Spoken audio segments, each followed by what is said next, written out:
Davao. Well, we're now joined live from Manila by the Vice President of the Philippines, Sara Duterte. Many thanks for joining us on the program. It's a pleasure to have you with us. So it's been over 100 days since your father, the former President Rodrigo Duterte, was detained by authorities for the ICC. The Philippines officially cut ties with the ICC in March 2019. So how does that affect the legitimacy of this detention, in your opinion? Thank you for having me. Good day, everyone. Well, that is precisely the question that was submitted by the defense team of former President Rodrigo Duterte to the ICC. The question on jurisdiction, particularly because they conducted the investigation 2 years after the withdrawal of the Philippines as a member of the ICC, and therefore is already prescribed. And do you see any political motives for the case against Mr. Duterte? Well, yes, because before his detention, former President Duterte was a staunch critic of the Marcos administrations. There are serious allegations and questions about his competency and allegations about drug abuse that came from the former President Duterte. And before his detention, there was a preparation by the former president of a campaign for his senatorial candidates for the PDP, his political party. Talk us through how this case has affected your father, affected your family, really, and on a personal and a political level.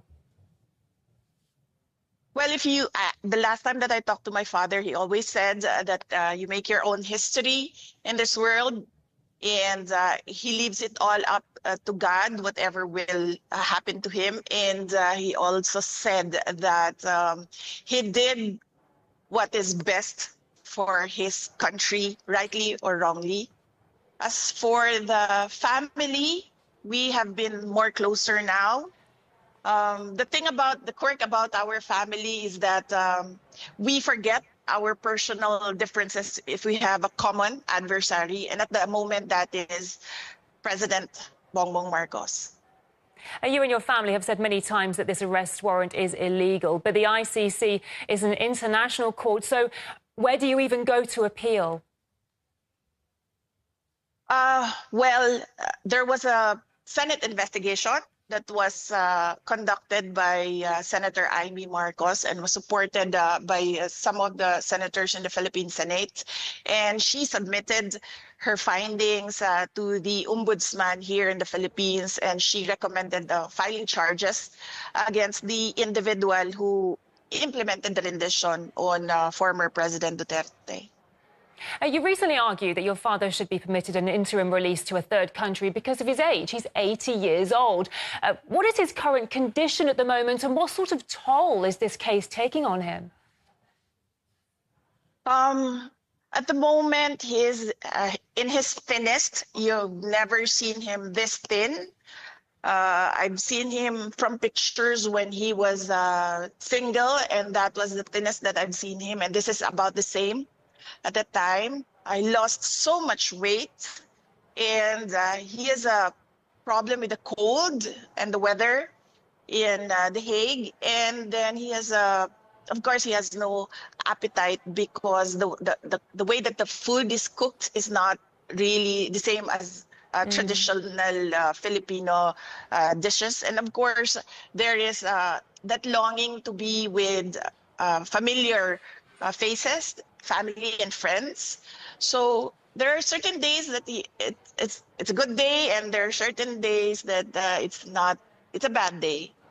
So yes. The ICC, let's talk about the charges against him now. The ICC detained your father on charges that he was responsible for crimes against his people, but it seems he remains deeply popular during this time. He's been elected as mayor of the city of Davao. So clearly some Filipinos still support him. What does that say about the ICC's continued detention of him, in your opinion? Well, as I said, the ICC is all about human rights and justice, and we don't see it in the case of former President Rodrigo Duterte. He has been in detention for more than 100 days without recourse for bail, and now his petition for interim release has been vigorously opposed without a legal reason by the prosecution. He has already stated in his brief that he is not a flight risk because of his age. If you can see the footage where he was pushed up the plane, he really had no strength at all to resist. And he doesn't intend to intimidate witnesses. He hasn't done that. He's been mayor. He hasn't done that. He was president when the ICC case was filed. He hasn't done anything at all with the witnesses. We all know the list of witnesses because we have information coming in from the investigations conducted by ICC investigators here in the Philippines, and he hasn't done anything. For the past 2 years, we've been telling him to prepare for the ICC case, but he said that it's all crap, it's nothing. And clearly, when we heard the charges, we found out that it's really nothing. It's 43 counts of murder. That's not even close to crimes against humanity. It must be an incredibly stressful time for you and your family. What message would you send to Filipinos around the world who continue to support your father? Yes, in fact, majority of the Filipinos in the Philippines continue to support former President Duterte. A lot of them pray for his return to Davao City, and a lot of them pray that he will be acquitted of the charges. And we thank the Filipino communities around the world for their prayers. It is a big help, and it helps President Duterte to know that Filipinos regularly visit The Hague, even if they are just outside the detention unit, and Filipinos regularly conduct rallies so that the world will listen of the injustice that is done to him by the ICC. And indeed, you have your own concerns currently with an impeachment process against you in the Philippines. You say it's politically motivated. Explain to us, what could these motives be exactly, and who do you think could be behind this? Well, it's all about the refusal or the intent of President Marcos. It is the intent of President Marcos not to step down. He wants to perpetuate himself or his family in power. It is clear from the moves of his administration against political opponents.